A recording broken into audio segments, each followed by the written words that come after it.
Goedenavond, kijkers en luisteraars. Wederom, goedenavond. En ook voor degenen die op dit moment kijken overdag naar dit programma. Een goede morgen, een goede middag. Ook aan u toegewenst. En mogen de Heer u en mij begeleiden vandaag in het programma welke zal gaan over hoop. En we kunnen zeggen, vrijelijk, dit is onze tweede opname over de Bijbel Spreekt. En dat in het programma we op een eenvoudige manier de Bijbel aan u presenteren. En dat de Geest Gods ons zal leiden in het woord. Maar alvorens wij beginnen met het onderdeel hoop, willen wij u uitnodigen om kort in gebed te gaan, opdat de Geest ons mogen leiden in het woord. Laat ons bidden. Vader in de hemel, wij danken u dit moment voor uw liefde. Wij danken u voor uw trouw en wij danken u ook voor het feit dat u ons het leven wederom biedt. Wij bidden u, vergeef ons al onze zonden. En wij vragen u ons te leiden door de Heilige Geest. In uw woord is ons gebed in Jezus Christus' naam.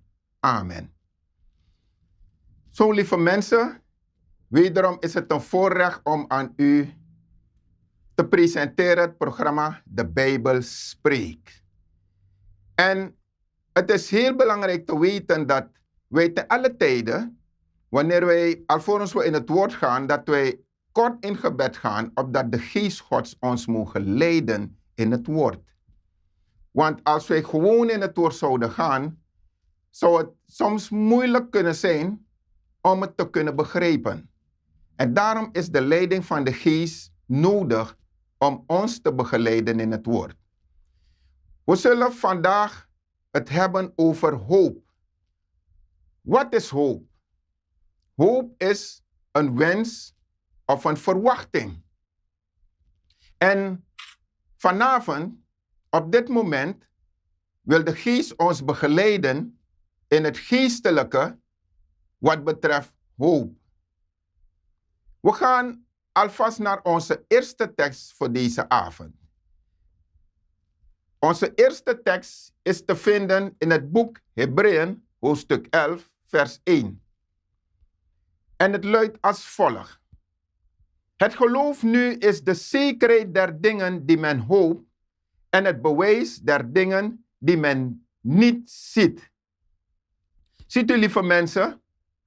Hier wordt er gesproken over een zekere hoop. Het geeft ons hier aan dat het geloof een zekerheid is van de dingen die wij hopen. De dingen die wij verwachten. Een wens welke wij hebben om iets waarmee wij al geruime tijd, iets dat wij verwachten, dat wij die kunnen ontvangen. En het geeft aan in dit geval dat onze verwachting is degene waarop wij onze hoop hebben gesteld, onze zekerheid hebben gesteld, en dat is op Christus Jezus, welke wij verwachten weder te komen op de wolken voor u en voor mij. Degene die ons kan verlossen, degene die ons kan bevrijden. We gaan naar onze volgende tekst. Vandaag spreekt de Bijbel wederom. Onze volgende tekst is te vinden in het boek Romeinen, hoofdstuk 15, vers 4. En het luidt als volgt. Al wat namelijk tevoren geschreven is, werd tot ons onderricht geschreven, opdat wij in de weg der volharding en van de vertroosting der Schriften de hoop zouden vasthouden. Ziet u, lieve mensen? Hier praat het woord uitsluitend over dat al wat van tevoren geschreven is, ons werd gegeven ten onderricht. Opdat wij in de weg welke wij wandelen in Christus, de weg der volharding, waarop wij wandelen, dat die de vertroosting der Schriften ons leidt in de wens, de verwachting die wij hebben, dat wij die vasthouden. En dat is heel belangrijk voor ons heden ten dagen. Te weten dat wanneer wij in die hoop, die verwachting leven, dat wij volharden door onderricht die we hebben ontvangen. Door studie die we hebben ontvangen vanuit het woord. Welke ons moeten bemoedigen en ons moeten vasthouden in de verwachting die wij hebben in onze Verlosser Jezus Christus. Laat ons gaan naar onze volgende tekst. Onze volgende tekst is te vinden in het boek de Psalmen 78, vers 7. En het luidt als volgt. Opdat die hun vertrouwen op God zouden stellen en Gods werken niet vergeten, maar zijn geboden bewaren.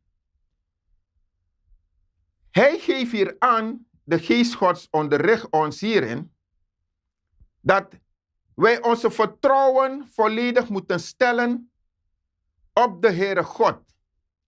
En zijn werken niet moeten vergeten. En ten alle tijde moeten wij Gods geboden houden. Die bewaren en naar zijn regels leven. Is de verwachting die wij hebben, het vertrouwen die wij hebben, dat wat wij verwachten, de wens die wij hebben in onze harten, dat die waarlijk zullen geschieden. Een verwachting welke hij ons mee bekend heeft gemaakt, door zijn geboden te houden, dat wij kunnen rekenen en dat wij ten alle tijde uit studies uit zijn woord zijn werken niet moeten vergeten. Laat ons gaan naar onze volgende tekst. Onze volgende tekst is te vinden in het boek 1 Petrus, hoofdstuk 1, vers 3. En het luidt als volgt. Geloof zij de God en Vader van onze Heere Jezus Christus, die ons naar zijn grote barmhartigheid door de opstanding van Jezus Christus uit de doden heeft doen wedergeboren worden tot een levende hoop. Hij heeft ons doen wedergeboren worden tot een levende verwachting die wij hebben. Een levende zekerheid die wij hebben. En een wens welke voorzeker in vervulling zal gaan. En hij zegt ons ook hierbij, lieve mensen, dat door de opstanding van Jezus Christus uit de doden, heeft hij ons doen wedergeboren worden. En je moet weten van vandaag, lieve mensen, dat de Geest Gods ons bekend maakt dat er een opstanding zal zijn.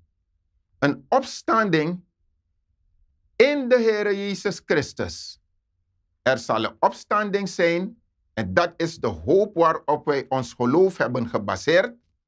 Dat er nieuw leven zal komen, een eeuwig leven, een nieuw leven met onze Verlosser, Heer en Heiland, Jezus Christus. Laat ons gaan naar onze volgende tekst. Onze volgende tekst is te vinden in het boek 1 Thessalonicensen, hoofdstuk 4, vers 13. En het luidt als volgt. Doch wij willen u niet onkundig laten, broeders, wat betreft hen die ontslapen, opdat gij niet bedroefd zijt, zoals de andere mensen die geen hoop hebben. Mensen onder dit gehoor, kijkers en luisteraars. De Geest Gods laat ons hier zien, in dit schriftgedeelte, maakt hij ons bekend, als u er naar kijkt en u het volgt, zegt hij ons dat hij ons nimmer in onkunde laat. Hij maakt ons bekend wat er gebeurt wat betreft het sterven van een mens. Hij maakt ons bekend dat wij niet bedroefd moeten zijn zoals de mensen die geen hoop hebben. Die hem niet kennen. Degenen die niet willen volgen. Hij maakt ons hier bekend dat wij niet bedroefd moeten zijn. En we moeten niet leven alsof wij geen hoop hebben. Want er is voor ieder, ongeacht wie dan ook, is er een hoop. Een wens. Een verwachting. En dat is onze Verlosser, Heer en Heiland, Jezus Christus. Hij maakt ons bekend dat wij, wat betreft degenen die ontslapen, wij niet bedroefd hoeven te zijn. Maar dat wij onze hoop in Hem moeten stellen. Laat ons gaan naar onze volgende tekst. Onze volgende tekst is te halen uit de Klaagliederen, hoofdstuk 3, vers 26. En het luidt als volgt. Goed is het in stilheid te wachten op het heil des Heeren. Ziet u, lieve mensen?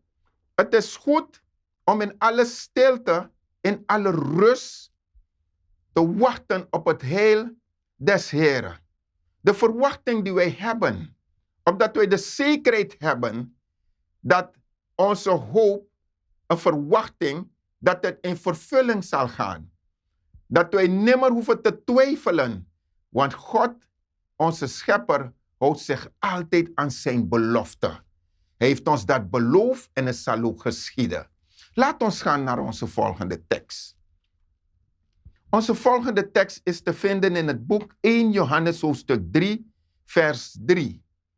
En het zegt ons, en een ieder die deze hoop op hem heeft, reinigt zich gelijk hij rein is. Hij zegt ons hier, de Geest Gods, dat een ieder die de verwachting heeft dat onze Heer Jezus Christus terug zal komen en hij ons zal leiden tot het eeuwig leven, hij ons hier uitnodigt om die verwachting vast te houden in hem, maar tegelijkertijd moeten wij ons reinigen. Wij moeten ons gereed maken, opdat wij gelijk kunnen zijn aan wanneer hij terug zal komen om ons te accepteren. Het zegt ons hier duidelijk dat wij ons moeten reinigen, gelijk hij rein is. Dat zegt het woord aan ons. De Bijbel spreekt nog steeds. Laat ons gaan naar onze volgende tekst. Onze volgende tekst is te vinden in het boek Jeremia, hoofdstuk 17, vers 7. En het zegt ons het volgende. Gezegend is de man die op de Heere vertrouwt, wiens betrouwen de Heere is. Hier zegt de Geest aan ons, zalig is degene die zijn vertrouwen gesteld heeft in de Heere, die zijn zekerheid in de Heere gesteld heeft, die de verwachting heeft, zijn verwachting heeft gesteld in de Heere. Hij zegt hier dat die persoon te alle tijden zijn betrouwen op de Heere moet stellen en nimmer moet gaan twijfelen. De Bijbel spreekt nog steeds. Laat ons gaan naar onze volgende tekst. Dat is te vinden wederom in de Psalmen, hoofdstuk 31, vers 25. En het zegt ons het volgende. Wees sterk en uw hart zij onversaagd, gij allen die op de Heere hoop. Hij nodigt ons uit hier, de Geest Gods. Wees sterk en dat uw hart onversaagd moet zijn. Want als u uw hoop gesteld heeft op de Heere, zult u voorzeker zien dat uw verwachtingen in vervulling gaan. Dat u uw zekerheid kunt stellen op hem. En dat alles wat u gelezen heeft, de beloften gemaakt door hem, zeker zullen uitkomen. Laat ons gaan naar onze laatste tekst. En onze laatste tekst is te vinden in het boek Hebreeën hoofdstuk 6, vers 11. En het luidt als volgt.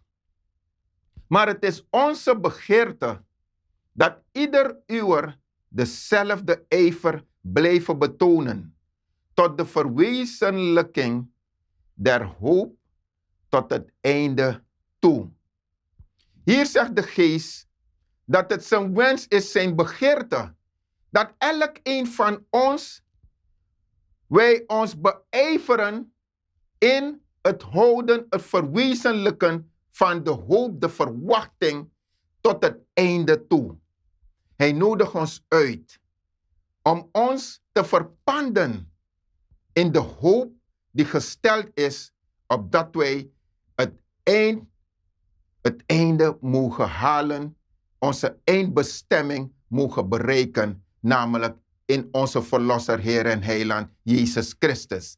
De Geest nodigt ons bij deze uit, lieve mensen, dat we ten alle tijden ons gereed moeten maken. Wij moeten blijven in de hoop, de vreugde, de vrede en een oproep om ten alle tijden in lijn te leven naar de verschillende geboden die hij ons gegeven heeft te leven. De richtlijnen, opdat wij in lijn mogen zijn om, wanneer hij terug zal komen op de wolken, met hem te kunnen gaan. Hij verwacht van ons dat wij luisteren naar de stem van de Geest. En dat we ten alle tijden onze harten openstellen. En bij deze roept hij ons allen op. U en ik, wij worden allen opgeroepen door de Geest Gods. Op dit moment. Om ons klaar te maken. Ons gereed te houden. Indien wij niet in lijn wandelen met het woord Gods. Met de boodschap, de roep. Worden wij op dit moment uitgenodigd in alle liefde door de Geest Gods. Om ons te keren, ons leven te keren en de weg tot verlossing in Jezus Christus te volgen. Laat ons in gebed gaan als wij dit gedeelte afsluiten en dat wij de Geest uitnodigen om ons bij deze te helpen. Laat ons eerbiedig zijn, kijkers en luisteraars. Vader in de hemel, wij danken u voor begeleiding door uw Geest in het woord. Wij danken u wederom dat de Bijbel met ons gesproken heeft. De Bijbel heeft ons opgeroepen. Het boek der boeken ons heeft uitgenodigd om de keuze te maken om Jezus volledig te volgen in ons leven. Hij heeft ons opgeroepen door zijn Geest om de richtlijnen te volgen welke zij uitgezet, opdat wij een leven mogen leiden dat ons leidt naar de verlossing. Wij danken u, Heere, voor de uitnodiging van uw Geest. En wij bidden u op dit moment, help ons, opdat wij niet bij machten zijn dat zelf te doen. Maar wij weten wanneer wij ons openstellen, wij onze wil in overeenstemming brengen met de uwe, er zeker een opening is opdat de Geest ons mogen leiden daarin. Wij bidden u daarom, help ons. Geef dat wij onze harten mogen openstellen om te accepteren de uitnodiging van de Geest op dit moment. Wij bidden en danken u dit alles in Jezus Christus' naam. Amen. Dank u wel. Ook dit moment, lieve mensen, deze avond, voor degenen die nu overdag kijken naar het programma, ook voor deze dag. En wij groeten u wederom, dit moment. De volgende keer zal de Bijbel wederom spreken. Fijne avond aan u allen toegewenst.